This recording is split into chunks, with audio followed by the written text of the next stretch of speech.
Hey, Jason. Hey, how are you? Good buddy. What's going on? Oh, not much, not much. How you doing? I'm tired, man. That's how it goes, right? It's a good way to start the show, isn't it? Yeah. If you're not tired, that means you're not working, you're not busy, right? Well, these on the East Coast here, these 8 o'clock Eastern time Tuesday night lives, where we're actually live with our guests and our audience. It's 8 o'clock at night. Yeah, It's construction guys, man. We get up early. that's right. You know, um, we'll get into our show here, but I heard you guys talking uh, before the show started. And Joe was telling you that we're in the middle of a flip. So, I've flipped a bunch of houses in the last 25 years, but since I started my real estate company, I haven't really done any, construction. Last 4 years, I've been building a brokerage. And Wow. so I kind of pushed the dust off a little bit. I bought a flip. I just bought it last week, actually, Wow. I don't know, last Thursday, and we're like on day 3 in construction. So we kind of jump right in Wow. again. But, waking Yeah, up at you kind 4 o'clock in the morning, I've done that for so long. of So, but So are you anyway, man, doing I'm the excited. actual are you doing a lot of the work yourself? Or you got some No, guys I that you're just kind of wish. overseeing it? Yeah. Yeah, I wish, man. I wish I was doing the work myself. I love that kind of work. I swung a hammer when I started, but, Right. unfortunately, I have to run the brokerage, run the jobs. I have a construction company too. Right. And so I don't have the luxury of being behind the saw all day long and swinging hammers and or pneumatic Yeah. nailers now, but I wish. Yeah. I get Yeah, it. but I get it. babe, we're gonna have some fun tonight, man. We're gonna talk about land development. So, it's kind of one of those things that people don't really know a whole lot about. I mean, it's such a big part of real estate. But even, agents, they don't know anything. I mean, they know the term land development. Hmm. But very few people actually know what it entails. And I tell you, when I started out as a contractor, and I think we've even spoke about this before, but back in 1989, I used to do a lot of site work, grading, seeding, stabilization, um, drainage, pond work, erosion. I had, a card to be able to work in stormwater management facilities and things like that, build them. And I did a lot of work for developers, and a lot of people don't realize that this process can be very risky. So land developers are either really, really wealthy or they're like bankrupt. And depending on where the market is and how the housing industry is, primarily, because Right. at least what I'm talking about, right? I mean, land development means so many different things, but Oh yeah. it can be risky. And I can remember sometimes I'd get burned by these land developers, right? You do the work, you front the money, all the materials and supplies, and then they don't have any money to pay you. But anyway, we're going to talk about it Yeah. tonight. Kind of Yeah. anything, everything real estate's what we talk about. Guys, I'm Todd Sachs. I'm a broker of a small real estate brokerage company here in Maryland. And we help buyers, sellers, tenants, and landlords with both residential and commercial transactions. If you're in Maryland, we'd love to talk to you. But if you're anywhere else in the country, we could talk to you too, because we have an amazing broker network of great agents and brokers all over the country. And I'm sure we have somebody that is really good in a town close to you or in your town. So if you need real estate services, feel free to reach out. All of my information is in the show notes, wherever you're watching or listening to this podcast. And tonight I have, what a cool name, Jason Woodhouse. And Yeah. probably, you weren't thinking, your parents weren't thinking that maybe you'd be in the construction business, but you Yeah, are. but it worked out. It worked out. So, but anyway, Jason, you're coming from California tonight, That's right. West That's right. Coast, Southern right? California. Yep, Southern that's correct. California, where it's Hmm. early still. The sun's probably out. Yeah, got some natural light coming in. So yeah, exactly. And we appreciate you being here. So introduce yourself. Tell everybody who you are. Yeah, you got it. And again, hey, thanks for having me. I am super excited to be here. So yeah, my specialty is land development, and as we were just talking about, I mean, it's such an interesting concept, and it's one of those things that I can remember when I was learning or before I even knew anything about it. You get online and you try to type in what is land development, and you're just, I mean, there's so many facets and phases to it that you get inundated with so much information, whether it's on the planning and due diligence side, dealing with the city, or if it's the actual construction. So anyway, I've been around land development for about 6 years. Um, I was up in Idaho, and I was actually looking to do some real estate investing, and so I was mainly just looking for single family homes. And there was a partner of mine, and he said, "Hey, you know what? I'm actually looking at this property. It's a couple acres. We can probably get 15 lots. 15 lots out of it." And I had no, again, I knew nothing about land development, but I figured, okay, I'll take this, and we'll make it a learning experience. So I just said yes, sure, and I just hoped that they wouldn't see through, my BS. But I just kept trekking along, and it's funny because even with that, I mean, I learned a ton just calling the city, calling the county, just simply asking, what do we need to do to get this developed? I put a cost estimate together, and we even talked with the some potential lenders and whatnot. So in the end, it didn't, pencil out, and it didn't work out, but it sparked something within me where I was like, you know what, that was actually a lot of fun, and I wanted more of that. And so fast forward a little bit, I ended up getting a job with a national home builder down in Southern California, and that's what brought me here in the land development department, and worked with them. And we're doing close to, I think it was like 12 to 1500 homes a year. And then now I do consulting on the side. But yeah, I've grown to love it, and that's how I ended up starting my land development 101 website. Was, as I mentioned earlier, there's not a lot of information out there, and so yep, there it is. And so what I wanted to do was just basically, I was kind of looking back in the past of where I was, and was hoping that it was I was wishing that someone gave this to me when I first started, kind of set it up from beginning to end. And there's a lot of moving pieces, and someone to be able to show me how all these moving pieces interconnect with each other. So that's what I did. It was just mainly helping out and helping some of the people I worked out with, and it just continued to grow from there. But as I mentioned, I love talking about it, and yeah, so that's how I ended up in land development. So, Jason, did you guys develop it, that piece of property? Did you end up doing What the 15 lots?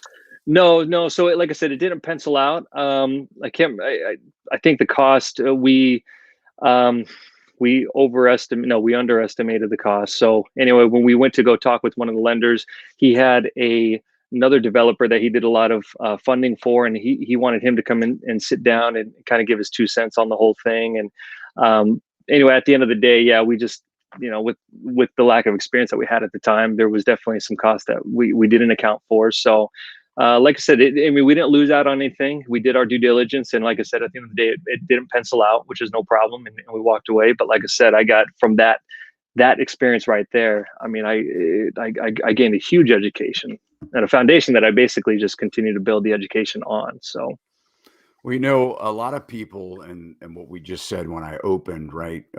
Developers, they go broke. A lot of people, they don't understand it. They don't fully understand it. It does take money, but when you have a lot of people that are investing in real estate, you have a lot of flippers. There's a lot of competition. There's seminars that you can go to on how to flip houses, how to wholesale houses. right, Um, you know, but what is very achievable, which, what I really want people to understand is that it doesn't have to be that 15 lot subdivision, which is a major, right? So here in Maryland, oh I don't yeah, know about other parts of the country, but when we talk about land development, there's really two types. There's major and minor developments. So when we're going to yeah, talk about residential tonight, try and really keep it focused. I mean, we can kind of go off course a little bit, but I really want to talk to the people that are out there, because right now we have a housing shortage. And I don't know, I mean, everybody, has their idea of what's going to happen in the next couple years. Nobody knows. right, Um, you know, I wish I knew. Um, but what I do know is that across the country, we have amazing housing. I mean, the industry's booming still. So real estate's been hot, and a couple different reasons. I mean, one is low interest rates, obviously. Another is that we have a lot of first-time buyers, millennial buyers. I mean, there's millions, tens of millions a year, millennials buying houses or attempting to buy houses. And, if you're in the housing market, I mean, we're even now there with the market kind of cooling off a little bit, there's no inventory. So, it's how do you create inventory? How do you invest in real estate? Or if you own a piece of property, how do you know whether that piece of property that you own, that you don't need all the land, and depending on what state you live in and what county and so forth, determines how much space you need to subdivide, how much yard space, property size, and then really where you are and how it's zoned and whether you can even do it, whether it's even allowed, right? Based on your zoning.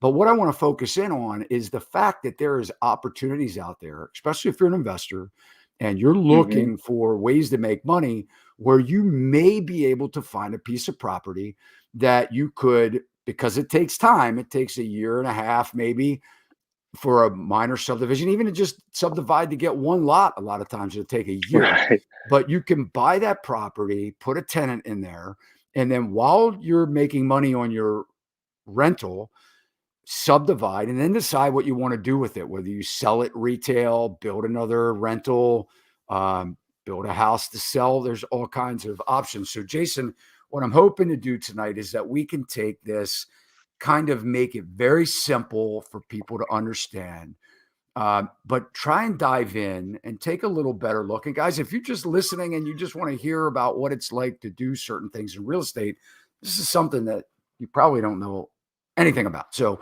hopefully you're going to learn tonight. And but let's just dive in. So, Jason, just kind of give an overview of what land development is.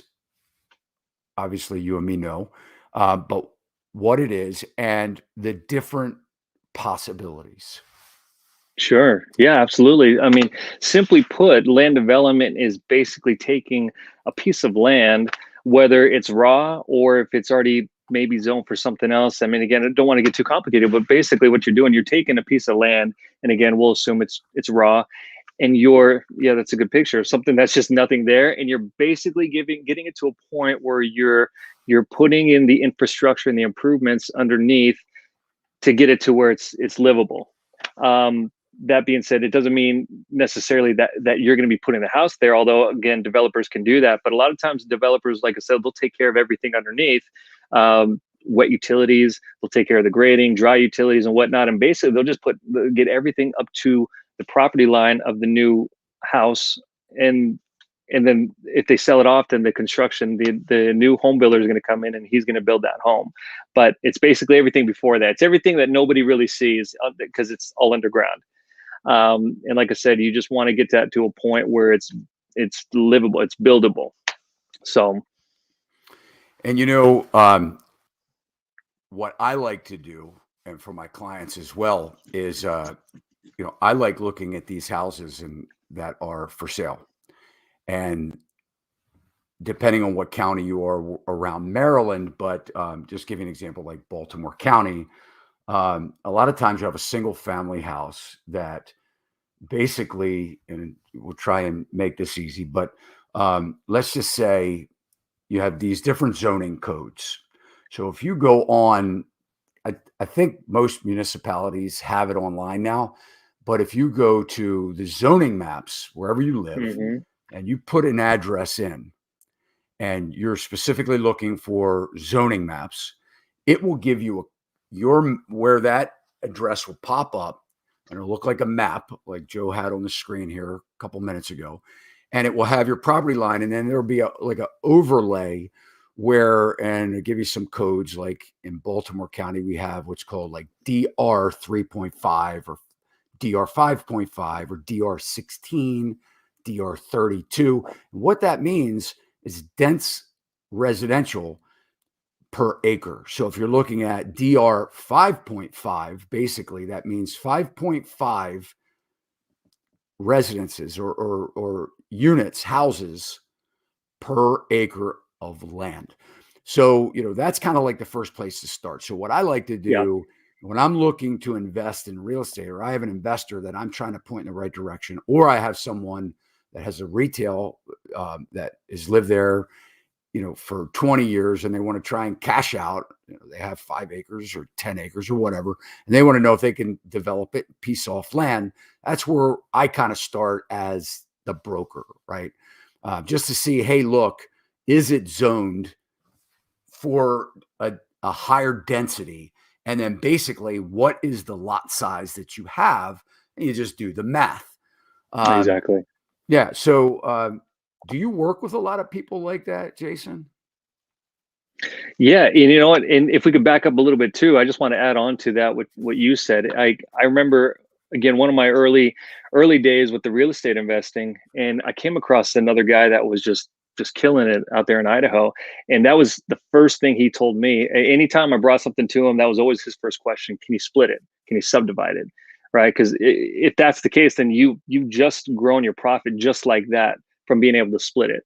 So to me, and go back to your question, like how do you know, or how can you go about it? It's actually, I mean, pretty simple. I mean, we'll get a little bit more in depth, but if you're looking at a piece of property, a lot of times it just takes that phone call to the city and say, hey, give them the address and say, can I split this property?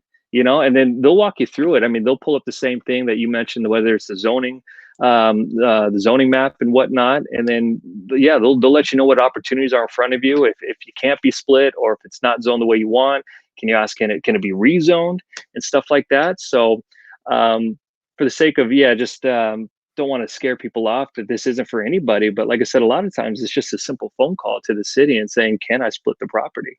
And then if you do, then cool. Then you're potentially sitting on a little gold mine there. That's exactly right. Yeah. So, and you work in different states too, right? Because you were saying that you were doing some development in Texas. You had a couple clients. So, what's your footprint? Sure. Yeah. I mean, I'm more familiar with Southern California, but naturally, there's been people that have reached out, and a lot in Texas actually. So Texas, and there's actually a client of mine that they're doing a development in Costa Rica. Um, so, I expand and try to help out where I can, but for sure, I would say California is where I'm most familiar with. But at the end of the day, even though cities and states and jurisdictions vary, but at the end of the day, the construction is going to be the same, and there's somewhat of a rough template you're still going to follow no matter where you're at and who you're talking to, right? Because again, to make something livable or to develop the land, once again, you're going to probably need some grading. And again, the wet utilities. Okay, well, there's going to be an agency that owns those wet utilities, so you'll probably need to talk to them.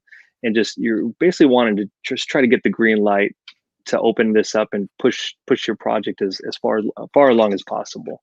So On the acquisition side of things, so if you're looking to buy property that you can potentially subdivide, a lot of times what happens is you're going to want to put a study period, in place, because you can call the county or wherever it is, a jurisdiction, and ask the questions, but it's sort of like well, maybe it's zoned for it, but that doesn't necessarily mean that you can do it. So you have to get in, right. A little deeper than that. And we'll talk about some of those steps, Jason. But a lot of times in this market, and if you're an investor, a lot of times in this market, you don't have a luxury of a feasibility period, especially now, because you're not finding things out. A lot of times, like on the commercial side, I do a lot of commercial real estate. And, it's not uncommon for when you're buying a piece of property, commercial property, to get a 60 or 90-day study period to where you can do all your due diligence, ahead of time. When you're dealing with residential, you might just have to buy it anyway. So you want to kind of look at it from a couple different angles, see if it makes sense the way it is. But if it meets the density, and that's the key, if it meets the size for that zoning, then you may be more inclined to pick up the phone and actually call an engineer or somebody like Jason who does this for a living. Right? Yes, and absolutely. Because on that too, you're right. It's difficult again if we're looking at bigger lots here once again, or I would say bigger projects. it's a little different than, like you said, tackling just, a single family home or your due diligence, maybe 14 days, maybe 30. But if you can obviously push for more, great. But that's a hard situation, because when I do get calls from people that haven't really done land development before, but they call me and say, okay, I got this property tied up. My due diligence period is over in about 14 days or next week. And I'm like, well, and again, everyone's got different comfort levels, but even though I was with the big, home builder in the land development side, we were big and a well-oiled machine, but on top of that, I mean, but we still played it safe on that sense. You know what I mean? So I would say, going back to your question, I mean, as far as what to do or where to Give go. us some down and dirty stuff. So the guy that calls you up and says, "Hey, Jason, I have 10 days. I got this property under contract. I'm thinking I can split it. What do you do?" Give us some of the down and dirty stuff. Got it. So, okay. So if you're looking to split it now, but let's assume though, is it developed already then? I mean, I would Let's assume, just like, say is it's there, a let's say it's a house that needs a little bit of rehab. It's sitting on a piece of property. It appears that it could be split. okay, Something got it. simple, one lot or two lots, something on the minor side. Got it. Well, the main thing is what it all boils down to is your cost estimate, right? Um, so like we said, what would it take to get that developed and livable, right? So if you're splitting it up, and yeah, you're probably going to have to start tying into the main lines of the streets. So it's all these things that are going to come down to cost estimates. So it's knowing who to talk to, whether it be good consultants that know your area locally, or civil engineers are really good too, especially the ones that deal with other land developers. So you just want to find the right people. It's knowing the right people to go to, so you can try to get cost estimates. And the interesting thing is, and again, if you have 10 days, obviously it makes it a little more difficult. But what I've noticed in the process, there's a lot of um, making assumptions. You know what I mean? To be able to, or placeholders, let's call it. You got to place some placeholders until you really start uncovering the dirty stuff. So when the infrastructure and the plans start coming around, and the civil engineer has been talking to the agencies or your consultant, and then that's when you're going to discover a lot of things. But in the meantime, in the upfront, you're going to have to, like I said, do some sort of placeholder. So whether it's calling a general contractor who does wet utilities and say, hey, come on out, let's go to the property together. I just need help getting some sort of cost estimate. And sometimes they may be a little weary of doing that, especially if there's no plans, because nobody wants their feet held to the fire. So you just have to push them and reiterate and say, dude, look, I get it, but I need help.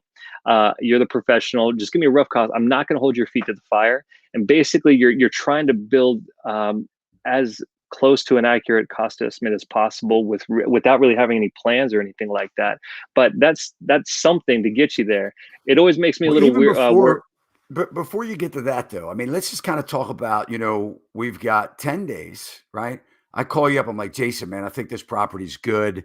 It looks like it meets the square footage, the lot size. It appears that I can subdivide it. Are you pulling up the map and saying, okay, let's first make sure there's no wetlands, things that are Right, on right. the property? How far are the utilities? What's the size of the water lines? I mean, are there going to be street improvements, or is there a subdivision up the street that it feeds? I mean, give us some of the, like, how can you look at that parcel and kind of say like, I don't know that this is going to cost a lot, or, hey, yeah, I mean, it looks like it's clean. The topography is good. Maybe it's no major, slopes on the property, Sure, absolutely, soil absolutely. No, that types. yeah. Oh, that's those are great points.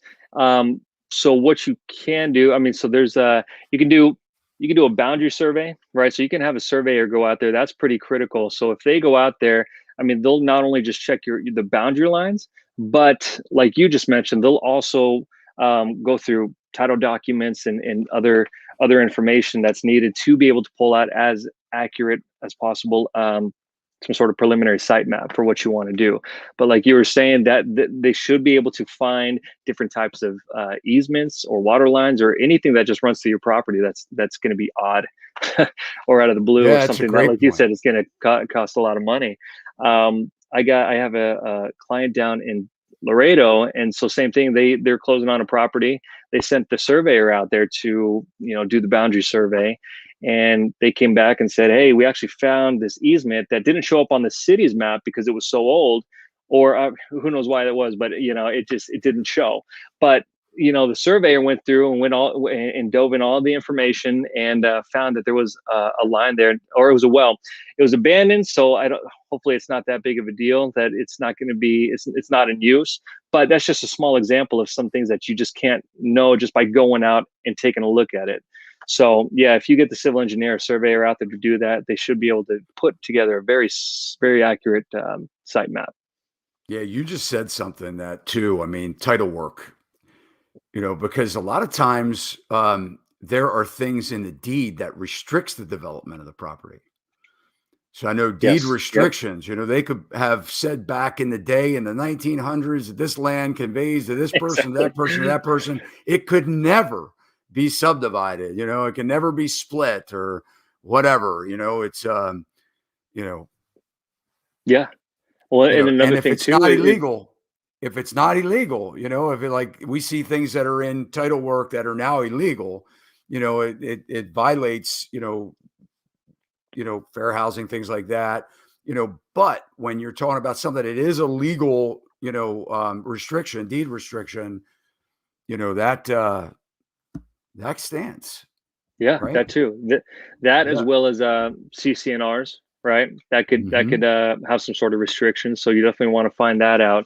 So Yeah. like you said, deed restrictions, CCNRs, absolutely. So you're right. I would Homeowner say that would associations. Yeah. Different exactly. So associations. I would definitely say that would probably be that next step down to what we talked about earlier, as far as just picking up the phone, asking the city, can we split this? They say yes, great, but this would be that next step. I would say if you want to dive in a little deeper, definitely deed restrictions, CCNRs, and vetting that information out. Yeah. Great point. The let's talk about like as far as you're going through the process. Um, a lot of times people are familiar with, you're driving down the road, it's that farm that you've passed forever, or that piece of property, and then all of a sudden the sign goes up, it's a Yeah. zoning hearing or something. It's a community impact hearing because they want to develop it and make that beautiful farmhouses. It's funny because a lot of people, they want land development, they want a new house, but not necessarily next to somebody else, right? It's like, well, I'm great with them building developments, but I don't want it on my street or I don't, Yeah, whatever. So exactly. let's kind of talk about the community aspect of things, because land development is one of those things where, I guess pre World War II, there were very little restrictions, if any. I don't even know if there were property restrictions prior to World War II. I Right. mean, you just built a house for everybody in your own yard. It didn't matter. I mean, we had these accessory dwelling units that we now are trying to go back to, but then came zoning and regulations, and they said, no, you can't do this because there's a lot of impact stuff, right? So Hmm. let's talk about some of the things that, the government has put into place that restricts the development and why. So let's kind of talk about that. And, I'll kind of start it off. You have school impacts, right? Hmm. So, a lot of times you're hearing that the schools are overcrowded and they put moratoriums on it until, certain testing that shows that they could handle the capacity of more doors. So a lot of times, you look at it, you go, well, it meets the density. I should be able to subdivide it. But then you find out, well, geez, in your county, you can't build anything right now because the schools are overcrowded. So give us some examples of the community impact stuff and, why the regulations restrict us from doing these types of things. Right. Well, you had a great example there. I mean, just in general, like you were saying, if whether it's school or something else, but if the infrastructure can't support the amount of growth that's happening, then yes, the government's going to come in and put some sort of moratoriums or restrictions on there to be able to hold that. And it's funny because I was actually just thinking my grandfather-in-law, back in the day in the 70s and whatnot, was always buying property and developing in Southern California. And up in Cambria, which is Northern California, I believe it's near San Luis Obispo, but he bought some property up there, I think back in the 70s. And then a little bit later on, the water district put a moratorium on that because they said they just didn't have enough water, for the city. So, but that was back in the, I think, 80s or 90s when they put the moratorium on, and it's still there. So, along with him and a lot of other people that have, property up there that they've been wanting to build on and develop, they can't because the moratorium's still there. And whether that's true or not, I mean, I don't know all the details, but yeah, they said they just don't have enough water to sustain, new growth. So, and there's, This it's is the funny. example of the broke developers that I mentioned. Yeah, You have land, but you can't do anything with it. exactly. Oh, and the sad thing is too, and then it's not really valuable. I mean, if people know and are familiar with your city, then it's going to be really hard to sell it because they're going to be like, why am I going to buy a piece of property that we know we can't do anything with? So unfortunately, they're probably just waiting for the person to come along who doesn't see that, and then we'll take it off their hands. But yeah, it's tricky. So And that's a good point. If you don't have water, you have your land is worth zero, right? I mean, no water, no house. exactly. That goes for So people that have to drill wells. And I've mhm. seen it. I've drilled wells on properties before. If you're buying land and it doesn't have a well, don't buy it. Make it a condition, because if you Right. say, well, everybody has water in the neighborhood, that doesn't mean that you're going to have it and that your property is not going to look like Swiss cheese and you're going to have zero water and zero value in your Right, property. exactly. Well, and it's interesting because there's another city nearby here that the same thing. They're not allowing more growth because they have a moratorium, but it's due to their sewer issues. Same thing. They just don't have the infrastructure, the capacity to meet the demand of growth and new people coming in and moving. So, yeah, but these are just perfect examples of, keep that in the back of your mind when you're looking at property and looking at cities to develop and build. Just make sure there's no moratoriums like that are going to stop you. Who do you call for that? Um, Honestly, you could just reach out directly to the districts, and ask them, find that out. And again, the city or the county or your civil engineer or the consultant. So you definitely have some good resources that you should be able to vet that out if you're doing your due diligence properly. So now that we know, you look at the piece of property and you say, hey, it looks like you can split it up. You can get a lot, 2 lots, 3 lots, what have you. What are the next steps? And, and keep in mind, and before we get into that, I want everybody to also understand, you're getting into land development, you're writing checks day one. This is not like wholesaling houses where, Right. you can flip the contract to somebody, an investor. You get somebody that wants to sell a house, you write a contract, you flip it to another investor, the contract, and make money. You have to spend money land developing. It can be very lucrative. Yeah. And if you're Yeah. successful, you're going to make a lot of money. You should make a lot of money. There's no guarantees, but famous last words. But, you're stroking checks. So what happens too, and when Jason was saying about the feasibility or tying a property up for 14 days or 3 months for that matter, keep in mind that even though you haven't bought that property yet, you start writing checks pretty much right away. Oh Because if yeah. you're going to hire Jason or you're going to hire an engineer, you're going to be paying them. They don't want to hear, well, if you are successful getting it subdivided, then we'll get our money. That's not how they work. But so kind of give us the next step. So you find out from you or an engineer, it looks pretty good. Still no guarantees. Still no Right. guarantees, right? There's all kinds of Right. processes. But what are some Yeah. of the next steps? You've got your land surveying. So you want to Hmm. survey it. And are all surveys good, Are Jason? all surveys good? Are all surveyors good surveyors? um, It's like a loaded they, question. yeah. No, no, I would say no. Not all surveyors are good.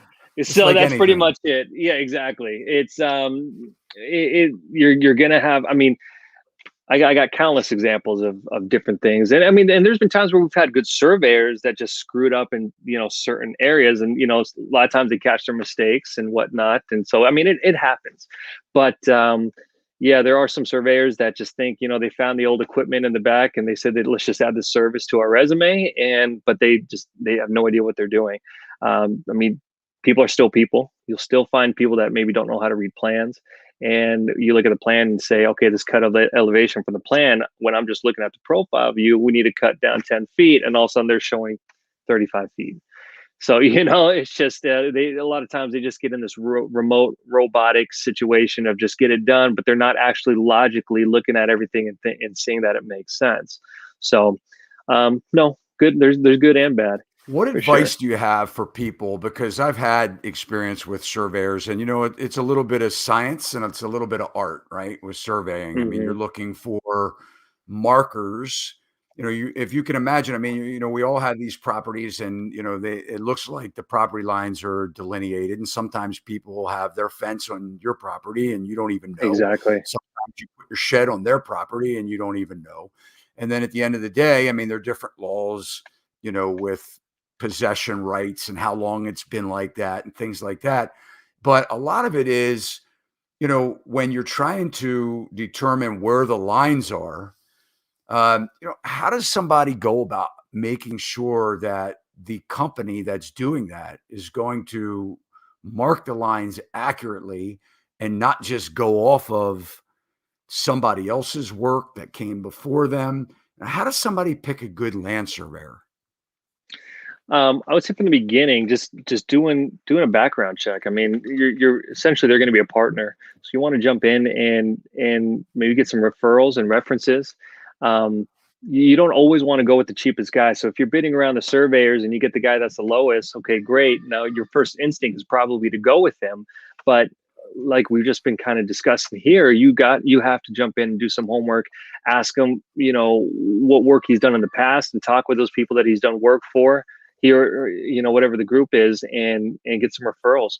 um Up front, that'd probably be the best way to vet it out. And then secondly, too, you might end up having to find a second guy to verify their lines and things like that, if you don't feel like it's going that way. But yeah, I mean, again, that's just kind of the ongoing theme too with anyone else, the civil engineers, any other consultants you're going to be jumping in bed with. You just want to be extensive, find out who they've done work for and how long they've been in the business for, but don't just go with the cheapest guy just because they have the lowest cost. So if you have something where um, you're going to run into opposition, maybe, you have neighbors that don't want the land to be split up. Um, there's a process that you have to go through, right? So they usually post a variance, Hmm. something like that, some kind of a posting, right? Uh-huh. Yeah. So kind of And take then us down that step. I mean, how far into the process, you know, do you get before, it goes to like a community say? Well, some, I guess there's by right, right? So there's a by right subdivision, right? And then there's kind of like, well, you have to get permission, more of a exactly. community type of and governmental, you know, um, granting of that subdivision. So kind of tell us Yeah. about those different steps. Uh, Absolutely. Like you said, if you're buying right, I mean, for the most part, uh, the neighbors aren't really going to be able to say or do much. I mean, they could definitely put up a fight and put up a stink, but if it's zoned accordingly and it's zoned properly, then fortunately, they can't really do a whole lot. But if you're looking to do like a rezoning, things like that, then yes, you will go through a public hearing process. Or the city may have a minimum amount of lots. If you're going to build this many lots, then yes, we need a public hearing. And just like in this example, in this photo, yes, you're going to have a lot of people show up and explain and put up the fight and kind of paint you as just the big bad developer who's coming in. um, when I was in Idaho, actually, there's an example. I remember we're in Middleton, so it's a small farm town that was outside of Boise. And it was me and my wife, and our baby was just, 8 months at the time. But anyway, there was a guy that was looking to buy the property and build a big old quarry, and that did not go over well with the entire community. So anyway, we all went down, and yeah, everyone.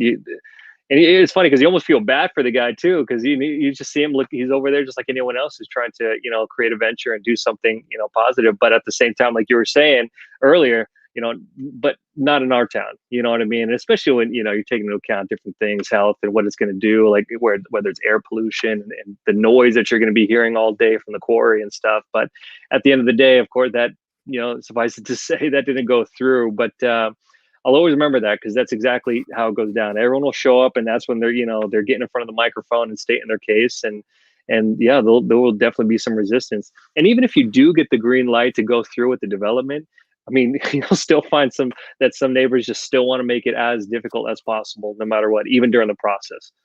You just picked like the hardest thing in the world to build, a quarry. Guys, if you're listening tonight, do I know. not get the idea that you want to build a quarry. Yeah, Right. I mean, I think, exactly. I've been like invested in this one, quarry concept. I mean, they've been trying for a decade to open up, man. And just when you think they're getting their permit, they shut down again. And anyway, yeah, you picked a tough one. So Yeah, how that was a much, hard one. I've been to a lot of these community hearings, meetings, and, they were through the pandemic, they've been on Zoom. They still have them. But you have to register. So it's kind of cool. If you're the developer, you get to actually know who's going to show up, probably, because, or at least the way it was through COVID, because the people had to register like 48 hours prior to the community meeting. And you would see if there was any opposition, and you got like people's council, and at least here in Maryland, you have different departments that are within the county that you want to try and get on your side before you have this Right. meeting, right? And you want to talk to your councilman or whoever it is, depending on what kind of development it is, how big it is. What kind of um, impact do you think the you know the people that show up, kind of consideration does that play in the approval process? I mean, do you think a lot of times, you hear, well, they're going to build it anyway. They just did this for to make it seem like the community had some say.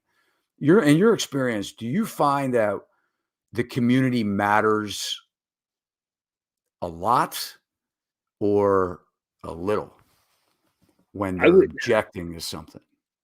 You know what it feels like, and again, I hate to keep saying that the answer, but it feels like it does vary. You know what I mean? There are times when, yes, absolutely, the area that you may be developing is very touchy for whatever reason. You know what I mean? It could be some wetlands nearby, and there's some poor little critters that live over there. You know what I mean? And that can, and then you have the people showing up and fighting for that. But going back to what we're talking about, the zoning and the general amendment, you could be fine, right, and doing everything you need to, right, and then you may have the one or two guys coming up and still trying to fight you, and you win it by a landslide. You know what I mean? But their voices are heard. But at the end of the day, no one else really sees anything wrong with the development going forward. Um, but yeah, I would definitely say it definitely matters. I mean, I would say at the end of the day, you're still people are still showing up, and you're basically still pleading your case to people, right? There's not always going to be a black and white, oh, he did this, let's take the check mark. He's got it. We're done. We're moving forward. At the end of the day, you're still pleading cases to people, and people are still taking into account, their stories and their backgrounds and whatnot. So yeah, I would say for sure, overall, people, the community, their voices do matter, and they do have an effect. So when they come through the process, and you have to go through, the various departments, and depending on what you're trying to do with the land, if you're trying to split it up, I always say, and guys, it depends on, what your appetite is for investing, your appetite for risk, and whether you've experienced, whether you've done this a lot, or whether you're just trying it for the first time. I always say make it small. If you're investing or if you're a landowner and you want to subdivide, and if you can do a major subdivision, it's allowable. You may want to bring in some partners for doing something like that. Or if it is small and you can maybe just get 1, 2, or 3 lots, yours included. In Maryland here, that's a minor subdivision, 3 lots or less. And you know, you you know, you may want to just try and go as simple as you can. Yeah. You know, if you're doing it, I know here, I don't know what you think. I've found that if you're doing it as an individual, you do not need a real estate attorney.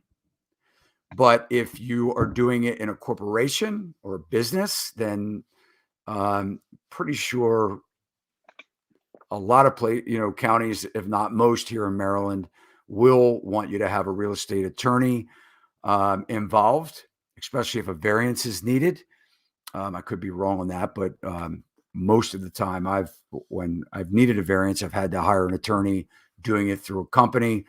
But um, you know, what's the time? I mean, what should people allow for subdividing land? Something minor. What's the time? Time frame, time period. It's yeah, and if it's minor, and again, let's say it's zoned appropriately, um, then I would say, I mean, out here, if you're looking to do, I don't know, like three, let's say 3 to 4 lots, like you were saying, if it's small, it's hard to say because we're building a house right now, and we're going on a year and a half, and so Now, not the it's a building little. phase, just subdividing it, breaking it off, having record plat, making 1 lot, 3 lots. Got it. Well, it depends on the agencies involved because honestly, it could be 3 months. It could also be, a year to a year and a half. You know what I mean? And I would say the worst case too, on the extreme end, I know of people that have, got properties and it's just existed within their families and they've had it for, decades, right? But they just continue to hold on to it and hopefully they assume and hope for down the road that they can get it split up. But if it's small, let's say 3 to 4 properties, to get it split up and zoned, yeah, six. I would say to be safe, 9 months, 9 months to a year. Yeah. And again, because that's Southern California, and Southern California's got a lot of red tape, so it could be a lot more. But I would say 9 months to a year. Yeah. I guess depending on where you live. I mean, I was talking to Hmm. somebody in Texas and they were building multifamily housing, subdividing in 3 or 4 months and getting permits for that. So it's kind of uh, aggressive. Here in Maryland, you're going to be talking about probably a year and a half, Got it. something like that, Hmm. for a minor subdivision. Um, Impact fees. You see most of the country turning more to impact fees, life safety fees, school impact fees, permitting School impact. fees. Oh yeah, for sure. And again, like I said, California is so litigious and there's so much red tape that yeah, there's fees for absolutely everything. So development impact fees for sure. School impact fees. I mean, you name it. There's fees for anything you can think of. But yeah, it's because I'm not sure how it is more and more outside of California, but I can speak for California and say yes, there's fees for everything. And it's funny because that's what's so shocking though to a lot of people when they're getting involved with development is that they think just because they're not seeing you don't see the soft costs and fees per se when compared to hard costs as far as the construction goes. So people kind of just turn a blind eye to that and they just think, okay, cool, how much is it going to cost just to construct this and build it? And they're surprised when I tell them, hey, you may be paying $75,000 a lot just to construct it, but you're also probably going to be paying about 75 to $80,000 simply just in soft costs and fees. And that to them is just like, are you kidding me? Like, are you serious? It's like, no, it's ridiculous. It's a ton of money. That's why in California everything's built with such small properties. That's the only way these big home builders can get their return is because they got to produce as many lots as possible out of the property, and they produce these quarter of an acre or less property homes, and that's the only way that they can get their return. So. I have a client that just went through the process of a 3 lot, a minor subdivision here locally. And I think just in the engineering um, portion, not the land acquisition, certainly hasn't stuck a shovel in the ground, but I think he's around $45,000 just in engineering fees. And that's no permits, that's just going through the process. And what happens is, when you file your plans, your site plan, you have to establish things like where on property you can actually build the house, because I don't know if it's everywhere, but I know here in Maryland, a lot of times they make you cluster. You can have, pretty decent size parcels of land, but they want the houses right on top of each other, clustering. So Hmm. you can't just put it wherever you want, right? You have conservation easements, buffers, for, like I said, forest conservation. If there are trees on the property, you have to have those assessed to determine, specimen trees. They will tell you which ones you can take out or which ones you have to leave. If you want to Yeah, yeah. land clear, you can land clear a certain portion, but not the whole. You have a wooded lot and you want a sunny lot. No, you can't just go in and land clear. If you do, you have to pay impact fees to plant trees somewhere else. So before we even Yeah, get into the yeah. impact fees, we're just talking about hiring an engineer, going through the process, the civil engineering, the surveying, right? The stakeouts, Hmm. like you're saying, because somebody has to lay, take a lot of it's done through GIS maps, but Yes. they're not going to accept those. They want field topography measurements, taking, the elevations measured in the field. And you have to determine, how you're bringing people in off the street. Are you bringing them on a panhandle where, or is it a street with curb and gutter? And a lot of these things are going to be determined what you have to do to actually get building permits. And that is Hmm. part of land development. Right. Those costs And can another be, cost. Sorry, I didn't mean to cut you off, but no, no, when no. you're, just another one that popped in my mind too, in addition to those other costs that you can be paying for up front, but let's not forget too, a preliminary site report, preliminary soils report, that's pretty critical as well. You never want to miss that on, because that's also, that's going to, it's basically going to be an in-depth study of the type of soil and the dirt that you're going to be looking at. And I mean, you could find anything underground too. I mean, depending on the area, there could be some area where you're looking at volcanic rock or something like that, and there could be blasting. So, yeah, that's It's a great one point. for sure Yeah. that people want to put on there when they're looking to do some development. A preliminary soils report is absolutely going to be key. Had a situation years ago where one of my clients was actually, digging a foundation for the house, and it was the rock that just kept on growing in size. So, and they did a couple different things. They brought in the big, backhoes with the jackhammers on them, and they Oh tried yeah. doing some of that, and then they had consulted with a blaster. Somebody who was going to come in and literally blast through this rock, and the cost was Yep. so outrageous Oh that they yeah. actually built the house up, and they ended up bringing in, and the exact opposite of digging, they ended up bringing in, hundreds of loads of compactable fill, so that they could just raise the whole site up and build the house and still have, kind of like a basement with a walkout and things like that. So Wow. great point. You don't know. So the soil engineers, a lot of times they'll even do test drilling, right? Oh yeah. Yep. Yep, they'll come out and they'll do some boring pits, like you said. So they'll drill down in different areas of your site to get a good idea of what's underneath. And then typically your soils report will contain even like a profile view. It lays it out pretty nicely. It'll say what the layers are, if there are any. You know what I mean? So for instance, the house that we're building, I mean that's the latest one I can think of, but it says, okay, upper foot is some alluvials that you'll just have to remove. Underneath that's a little bit of bedrock, and then all the way down 70 feet below, then you'll run into some groundwater. So they do a very thorough analysis, but that's absolutely critical. You're going to be looking at different things that also tell you if soil's corrosive. That's going to be another big thing. because that's going to change up the type of material that you're going to use. That's corrosive to many different things. So if you're doing bringing in your water line, right, and sometimes it could be copper or something like that, but corrosive soils, you may have to cover that up. Put a sleeve around it anyway, but if it may be a couple $100 per lot, but again, if you're doing a big development with 30, 40 or whatnot, I mean, those are the kind of costs that add up. But your preliminary soils report will vet that out for you. We have a question here. Jason, any recommendations? This is from Dan Ryder. Jason, any recommendations for a small builder?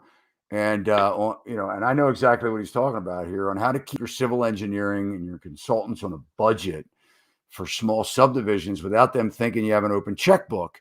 And I'll tell you, most of these engineers, I got to say it, I mean, I've been in this, business for a long time. They'll give you you get a price from them. You go, how much is it going to be to take this through the 3-lot subdivision or 8-lot subdivision? They'll give you a figure, but in their proposal, they always have a provision to charge you more money. And I don't know, maybe Jason, maybe you even have that provision on there. And I'm sure there's a lot of, look, hey, I'd love to build a house for somebody and say, hey, look, I know your budget's $550,000, but, could cost you $1 million. And sometimes that sounds outrageous, but sometimes when you're dealing with engineers, they give you a price for 30,000, it ends up being 60. How do you keep these engineers, Dan? Thank you for this. Yeah. Appreciate you tuning in and commenting. How do you keep them in line? That is a great question. I mean, and what makes it so difficult is like we've been talking about from the beginning is that when you're trying to get cost estimates and doing all these things and assumptions are made, and unfortunately the civil engineers are at some point they're going to be making assumptions. Nobody knows what exactly is going to be entailed in developing your property until you move along. But I mean, it's just going to have to come with I mean, I've always heard the phrase "the land development is not for the faint of heart," right? And so what that means is I don't think you have to be a jerk, but sometimes you got to put on that jerk face and bite back a little bit when you're getting some change orders come through from the civil engineers, and discuss with them and talk with them and show them that you know what you're talking about as well. And while some of them may be legit, but have them second guess just putting up a silly change order and sending that over to you. I mean, you definitely do have to fight back on that and let them know and set the tone that we're not going to tolerate this. If there are some legit change orders, we'll sit down and discuss, but don't continuously send me, ridiculous change orders that are just going to pile up and add up. So I think it's setting that tone. So if you just from the beginning just accept everything like, oh, okay, yeah, sure. I think that's kind of what sets the tone for these civil engineers or whoever, that they can, like Dan said, that you have an open checkbook and they're going to take you for a ride. So you want to make sure you're holding them accountable, keep them on top of their game, make them second guess those change orders so they don't keep doing that. One of the things that I noticed too, and that's great advice, Jason, but one of the things I've noticed is that some of the things that I see the engineers try and bill you for more are things that they really should have known in the first place. Yeah. Mm-hmm. So what happens is, they'll come back and say, oh, well, I had to change the plan because, the county or one of the remarks that came back from stormwater management said we had to do it this way. Well, that's when you really have to push back and say, wait a minute, this is something that you do. Yeah. You should have known that it had. I mean, this isn't like they don't just come up with this stuff willy-nilly, right? Exactly. I mean, exactly. so you have to know, and a lot of times, a lot of times it's just like Jason said. A lot of times people don't want to say anything. They just look at it and go, "Well, it's 3,000 more," and things like that. Another thing is that you have to keep in mind that who is going to be hired by the engineer. You have to know, you have to ask the questions, because a lot of times where I've seen myself even pay for more than I should have because they subcontracted it to somebody else and then they didn't do their job right. right? Hmm. So a lot of times Oh the yeah. engineers will want to keep everything in house. They'll want to handle their surveyors, their processors, as far as going to the county and putting permits through or having meetings and things like that, or bringing attorneys in. So really make sure, who's involved, who needs to be involved in that subdivision or that land development process, and have that Exactly. conversation on, are you going to mark these people up? And, you know, um, get a good feel for that up front. If they say, of course, I'm going to mark it up, okay, well, what are we talking about? I mean, what's fair? 10%, 15%? I mean, who knows? But you have to Right. know, get an idea, gauge on, what the costs are going to be, because like Dan has said here, how do you keep the consultants in control? Yeah, and it's what's interesting too. The whole thing with change orders, I've recognized and realized over the years, it's more of an art and a game now, where it's who can spin the best story, which is the biggest headache. And and if you got people that are doing that, then yeah, you don't want them on your team. I would say get rid of them. But another example, I remember when we were doing development and on the plans, because one thing, it's really easy to look at a plan or take someone's story when they tell you that, oh, hey, on this plan, oh, this note changed, right? Or it wasn't per the city spec, right? We're backfilling a pipeline, and the city wants us to do slurry backfill per their spec. And again, you could look at it and say, okay, that sounds like a change order. But like you were saying earlier, no, I mean, the civil engineer, you should have known that. I mean, you're taking the city's standards and specs and putting it on your plans. So that's a miss by you, and that's a back charge going back to you, because that's you again, you should have caught that. Right. But just because these guys are coming at you and saying, oh, has the plan changed? Like, no, you got everyone has to be held responsible. So when you're dealing with the big boys, right? Because I know you deal with the big boys, Jason. Um,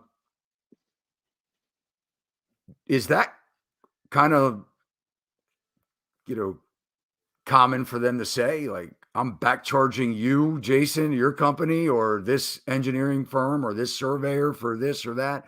I mean, so is that could be a big difference between the small guys and the big guys, right? I mean, is that something Right. that you're used to hearing?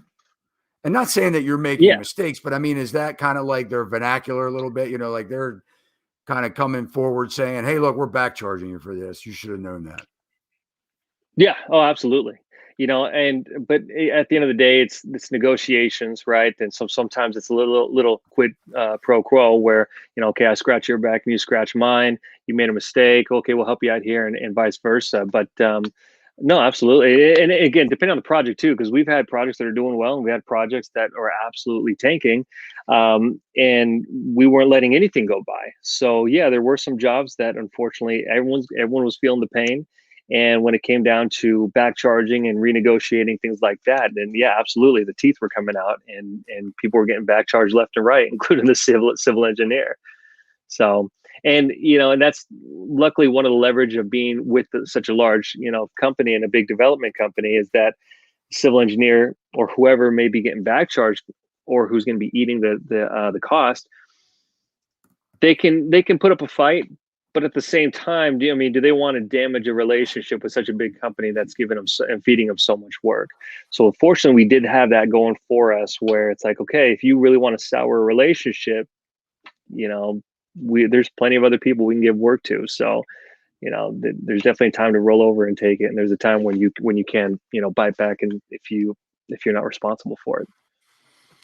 And we're not trying to say that engineers aren't worth their money, guys. I mean, everybody But has to absolutely. be, everybody needs to make money to survive and exist. I mean, you're not going to Right. find a good company that's going to work for nothing, right? And I mean, they're not going to Right. be around. But you do want to make sure, I mean, like anything, you want to pay what you should, right? Hmm. And yeah, so that's it. Yeah. Any other wrapping up here, I mean, this has been great, Jason. You are obviously, your land development inside and out. And guys, if you want to reach out to Jason, I think depending on where you're listening or watching, I think his information is already in the show notes. So feel free to cruise on over. He's got a YouTube channel. I think it's called Land Development 101, right? Yep. Yep. Yep. Yeah. Exactly. Yep. He's got a There it is. website. Yeah, but he's got some educational stuff on his website.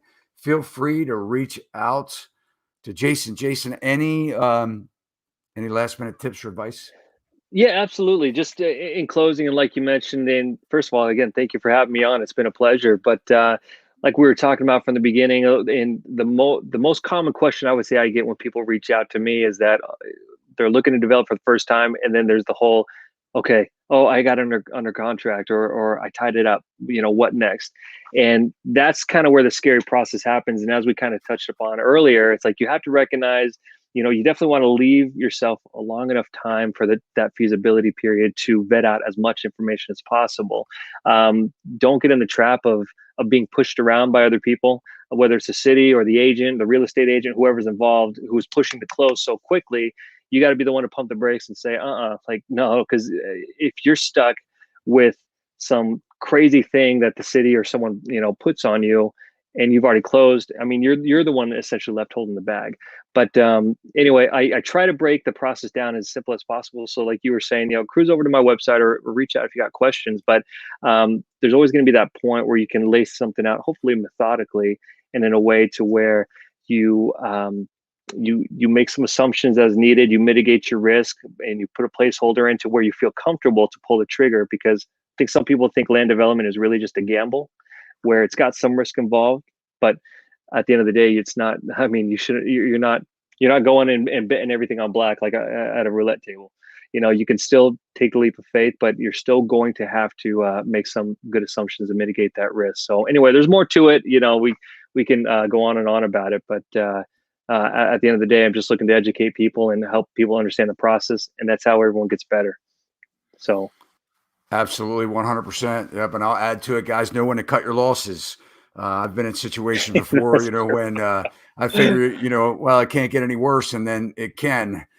I have a saying that says it doesn't matter how far down the road you go when you realize it's the wrong road, turn around, because you may not yes. be able to get there where you're going from that road, right? So, guys, when you're, jumping into something like this, um, it can be riskier than most investment endeavors. But certainly That's we are right. here to help you guys. We really appreciate you. And thank you, Jason. Thank you so much for being on the Thank you, show. Todd. Yeah, And guys, absolutely. Thank you so much. It's been a pleasure. yeah. And guys, thanks for watching, and feel free to reach out. If you haven't already done so, you can give this video a thumbs up if you like the content, and so you can get more just like it. And as always, we appreciate if you like, follow, or subscribe, depending on what platform you're watching or listening, guys. Thank you so much, and we'll see you next week.